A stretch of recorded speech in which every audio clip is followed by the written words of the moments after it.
का सहारो पानी को लगी जाएगो। महाराज तुम गहरे में घुस जाओ और गड़ा को उठाना, थोड़ा तुम सारा लगाना, थोड़ा जल की तरफ से सारा लग जाएगा तो गगरिया उठ जाएगी, लेकिन मैं गगरिया से हाथ नहीं लगा सकती। महाराज हरिश्चंद्र सोच रहे हैं, रानी तारा अपनी गगरिया को भर के चली गई। हरिश्चंद्र जब बीच में घुसे हैं, ऐसा ही किया है, घुटन पड़ के अपने घड़ा को उठाया है, चले आ रहे हैं। कालू मेहतर के द्वार पर आए, एकदम से ठेपा लगाए और गगरिया सिर से नीचे आकर के फूट गई, क्योंकि शरीर इतना दुबला पतला था कि रास्ता भी नहीं चली जा रही थी। ये रास कालू मेहतर ने देखा, कहने लगा, अरे हरिया, अरे तू ये रोज घड़ा घोड़ा करेगा तो इतने रोज कहां से आएंगे? महाराज हरिश्चंद्र बोले, प्रभु अब नहीं फूटेगा। कालू मेहतर बोला, सुन, अरे तू खाना नहीं खाता, तेरा शरीर कितना बुरा हो रहा है? सेठ जी की दुकान पर गया है कालू मेहतर और बोला है, सुनो सेठ जी, ये हरिया तुम्हारी दुकान से कितने दिन भोजन लेके गया? तो सेठ जी बोले हैं, सुनो साहब, सिर्फ 3 दिन।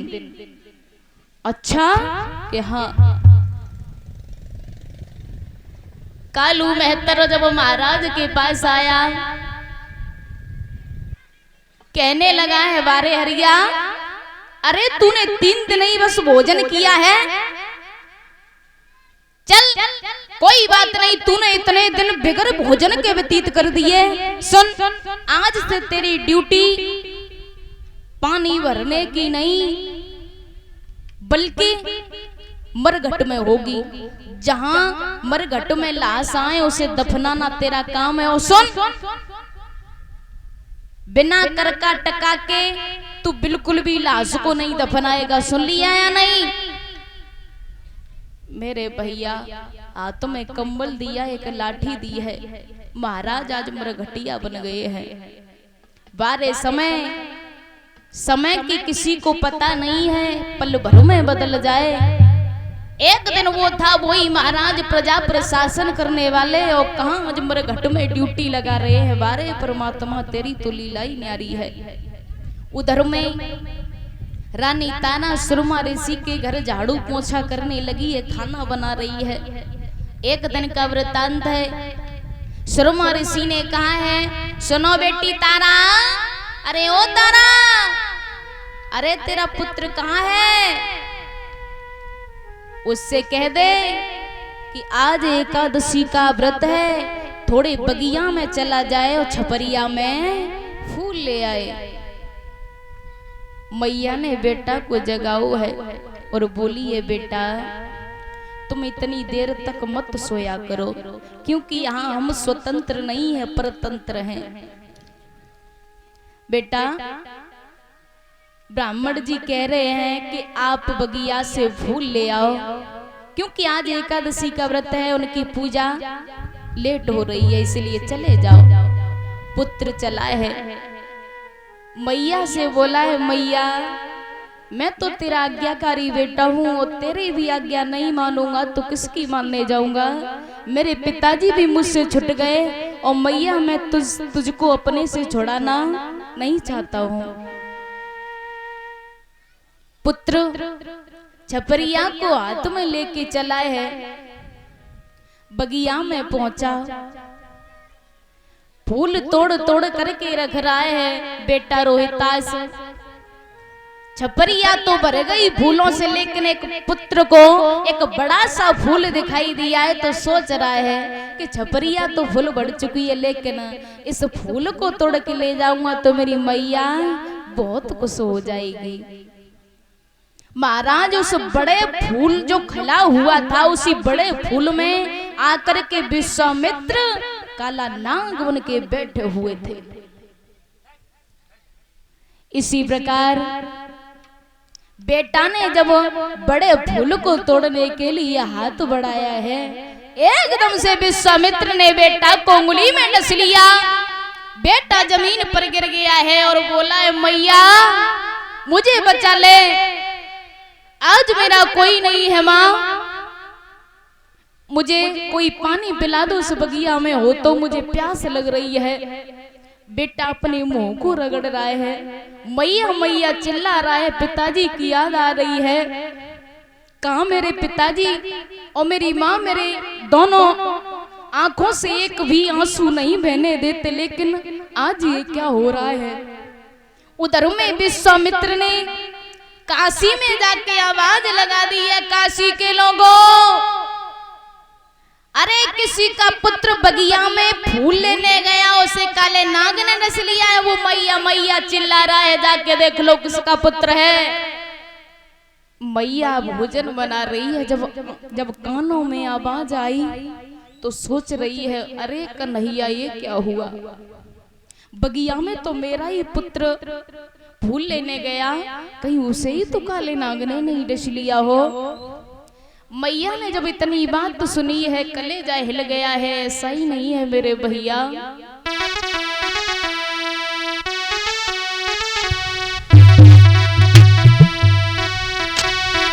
भोजन बनाती जा रही है, दोनों आंखों से आंसू बहने लगे। पुत्र आप मुझे छोड़ के नहीं जा सकते हो, ऐसा नहीं हो सकता लाला। अरे भोजन रही बनाए मात की छूटी बबकारी, छोड़ के मत जा। अरे भोजन रही बनाई मात की छूटी बबकारी, मत जाइयो हमको छोड़ अकेली रह गई महतारी, मत जाइयो हमको छोड़ अकेली रह गई महतारी।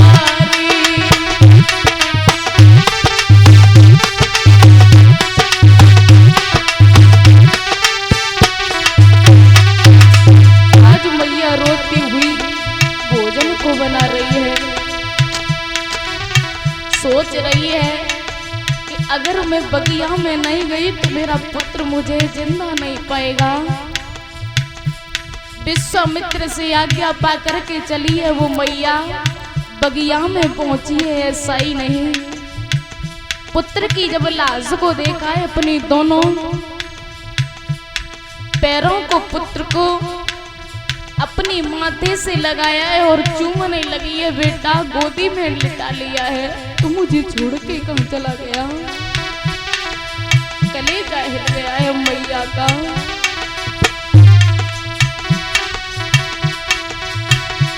मत जाइयो हमको छोड़ अकेली रह गई महतारी,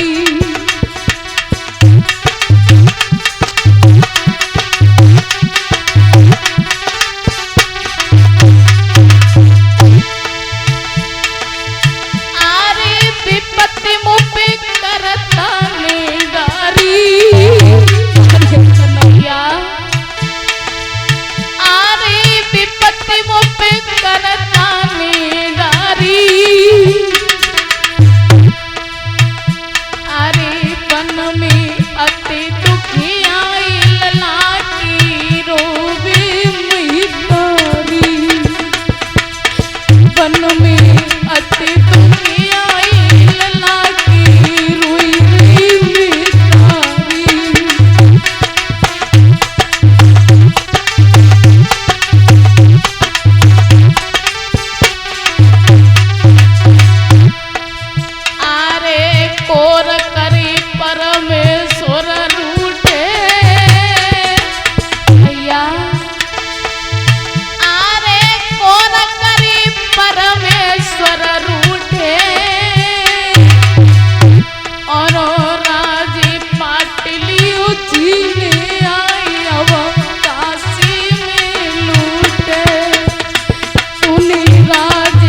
अवनी मिया वे सोसनारी के खोले नहीं नैना, अवनी मिया वे सोसनारी के खोले नहीं नैना।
इसी प्रकार से मैया विलाप कर रही है। महाराज जब पुत्र की लाश को देखा है, कलेजा हिल गया है, पागल सी हो गई मैया। और देखा है पुत्र की जब ऊपर हाथ फिराया तो पुत्र की थोड़ी थोड़ी सांसें चल रही हैं। और पुत्र ने जवाब दिया है, मैया अरे तू मत रो, क्योंकि ये संसार में प्राणी आया एक दिन तो जाना है, और जाना है तो रोना किस बात का है मैया। पुत्र ने मैया से दोनों हाथ जोड़े और बोला है, माँ तूने एक वृक्ष को लगाया, लेकिन उस वृक्ष की छांव में तू बैठ नहीं पाई मैया। जब तक मैं सयाना हुआ तुम्हारी सेवा करने के लिए, तब तक प्रभु ने मुझे छीन लिया है। माँ मुझसे जो कुछ भी गलती हो गई वो आज मुझे माफ कर देना, क्योंकि मैं आपको आज धोखा दे के जा रहा हूँ। मैया ने इतनी बात सुनी है तो रोने लगी है, पुत्र ऐसी बानी मत बोल। मेरे भैया मैया विलाप कर रही है, तब तक बाग का माली आया और बोला है, बहन अरे ओ बहन, अरे इस बच्चे की लाश को तू जल्दी दफना दे।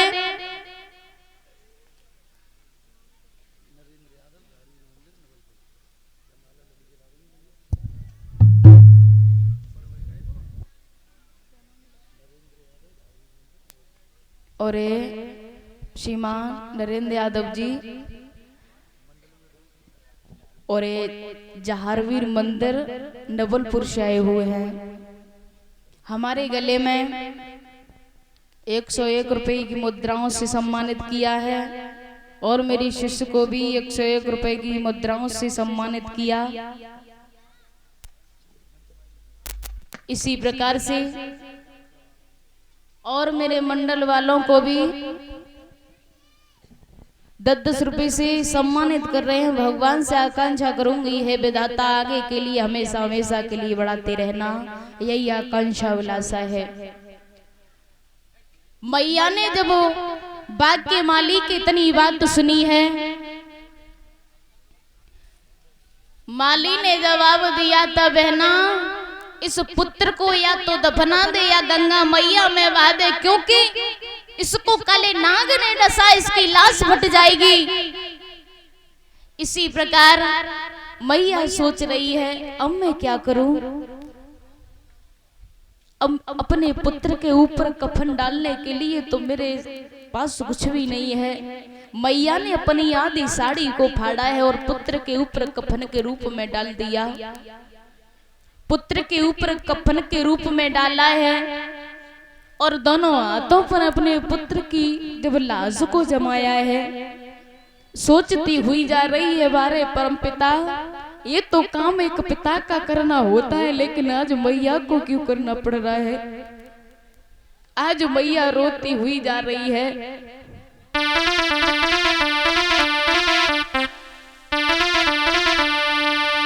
मरघट जाई रही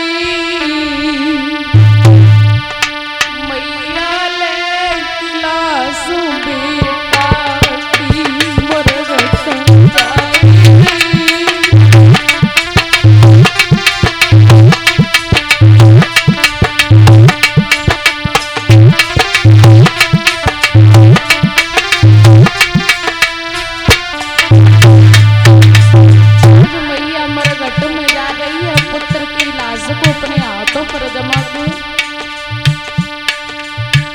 मरघट जाई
लपट की